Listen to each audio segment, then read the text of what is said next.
Sahabat kabar Islam yang budiman, kesempatan kali ini admin akan sedikit menjelaskan tentang kewajiban kita untuk selalu cinta pada habaib. Sebagai muslim kita harus menghormati sekaligus mencintai keluarga dan keturunan Rasulullah yang disebut Ahlul Bait.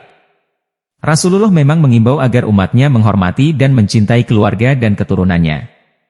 Hal ini karena Ahlul Bait memang memiliki kemuliaan tersendiri sebagai kerabat Rasulullah. Namun apabila di antara mereka ada yang menyimpang dari jalan leluhurnya, hendaklah ada yang menasihatinya.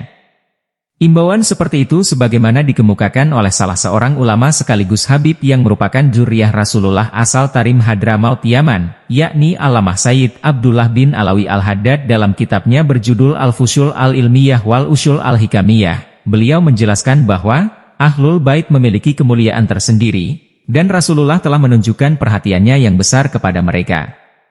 Beliau berulang-ulang berwasiat dan mengimbau agar umatnya mencintai dan menyayangi mereka. Dengan itu pula Allah Subhanahu wa Ta'ala telah memerintahkan di dalam Al-Quran dengan firman-Nya, "Katakanlah wahai Muhammad, tiada aku minta suatu balasan melainkan kecintaan kalian pada kerabatku." Dari kutipan di atas dapat ditegaskan bahwa kaum muslimin memang harus menghormati dan mencintai Ahlul Bait bukan saja karena kekerabatan mereka dengan Rasulullah tetapi juga karena Allah telah memerintahkan kepada beliau untuk berseru kepada umatnya agar mencintai kerabat beliau. Dengan kata lain perintah untuk mencintai Ahlul Bait merupakan perintah dari Allah Subhanahu wa Ta'ala. Rasulullah sebagai pemimpin kaum muslimin tidak meminta balasan apapun dari umatnya kecuali kecintaan mereka kepada keluarga dan keturunan beliau. Namun Sayyid Abdullah Al-Haddad mengingatkan agar dalam memberikan penghormatan dan kecintaan kepada Ahlul Bait, kaum muslimin bersikap wajar dan tidak berlebih-lebihan. Hal ini sebagaimana ditegaskannya dalam kutipan berikut, seluruh kaum muslimin hendaknya memastikan kecintaan dan kasih sayang mereka kepada Ahlul Bait, serta menghormati dan memuliakan mereka secara wajar dan tidak berlebih-lebihan.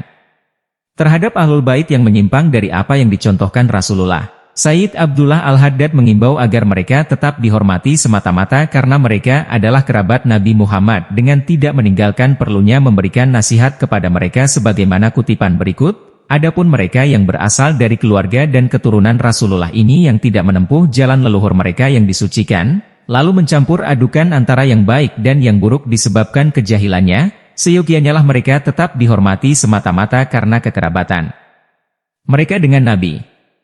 Namun siapa saja yang memiliki keahlian atau kedudukan untuk memberi nasihat, hendaknya tidak segan-segan menasihati dan mendorong mereka kembali menempuh jalan hidup para pendahulu mereka yang saleh-saleh, yang berilmu dan beramal kebajikan, berakhlak terpuji dan berperilaku luhur." Dari kutipan di atas, dapat diketahui bahwa dalam masyarakat tidak tertutup kemungkinan ada dari Ahlul Bait yang berperilaku tidak sebagaimana dicontohkan para leluhurnya khususnya Rasulullah. Kepada Ahlul Bait yang seperti itu Sayyid Abdullah Al-Haddad mengimbau agar siapapun yang memiliki kapasitas keilmuan dan kewenangan untuk tidak segan-segan memberikan nasihat dengan tetap bersikap hormat dan cinta kepada mereka secara wajar.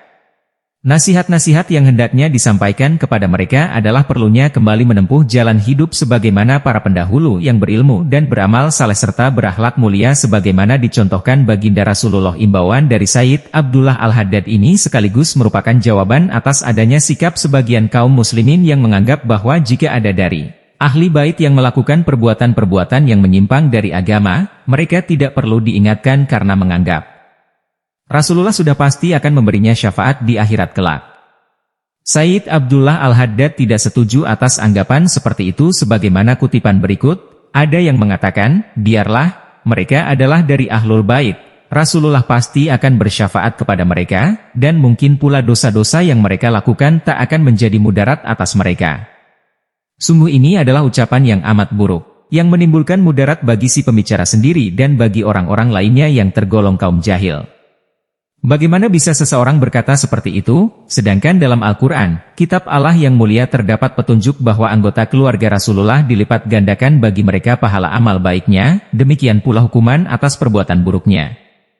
Sangat jelas bahwa Sayyid Abdullah Al-Haddad tidak setuju terhadap anggapan bahwa orang-orang tertentu seperti Ahlul Bait memiliki kekebalan hukum atas hukum-hukum yang telah ditetapkan Allah Subhanahu wa Ta'ala disebabkan kemuliaan nasabnya yang bersambung kepada Rasulullah. Ulama yang diyakini sebagai pembaharu abad 11 Hijriah ini menyebut orang yang memiliki anggapan seperti itu telah melakukan perbuatan dusta tentang Allah Subhanahu wa Ta'ala serta menyalahi ijma seluruh kaum muslimin. Sebelumnya pada halaman 87, Sayyid Abdullah Al-Haddad mengutip sebuah hadits Rasulullah yang diriwayatkan dari Abu Hurairah. Hadits itu berisi peringatan kepada putri beliau bernama Sayyidah Fathimah agar tidak mengandalkan pembelaan dari ayahnya di hadapan Allah Subhanahu wa Ta'ala sebagai berikut, "Hai Fathimah binti Muhammad, sungguh aku takkan cukup sebagai pembelamu di hadapan Allah." Baca juga, ini alasan kenapa Nahlin cinta Habib, kenapa keturunan Nabi tak tentu berakhlak baik. Ini penjelasan Habib Lutfi. Habib Zain minta maaf jika ada keturunan Rasulullah minta dilayani. Jadi sekali lagi, ada kewajiban bagi kaum muslimin untuk menghormati dan mencintai Ahlul Bait karena mereka memiliki kekerabatan dengan Rasulullah. Perintah ini memiliki dasar di dalam Al-Quran, Surat Asy-Syura, ayat 23. Di samping itu ada kewajiban lain bagi orang-orang tertentu yang memiliki kapasitas untuk menasihati jika ada dari mereka berbuat kemaksiatan dan berperilaku tercela. Perbuatan dosa yang mereka lakukan akan dilipat gandakan hukumannya. Namun cara menasihati mereka harus tetap baik dan hormat karena bagaimanapun mereka adalah dzurriyyah.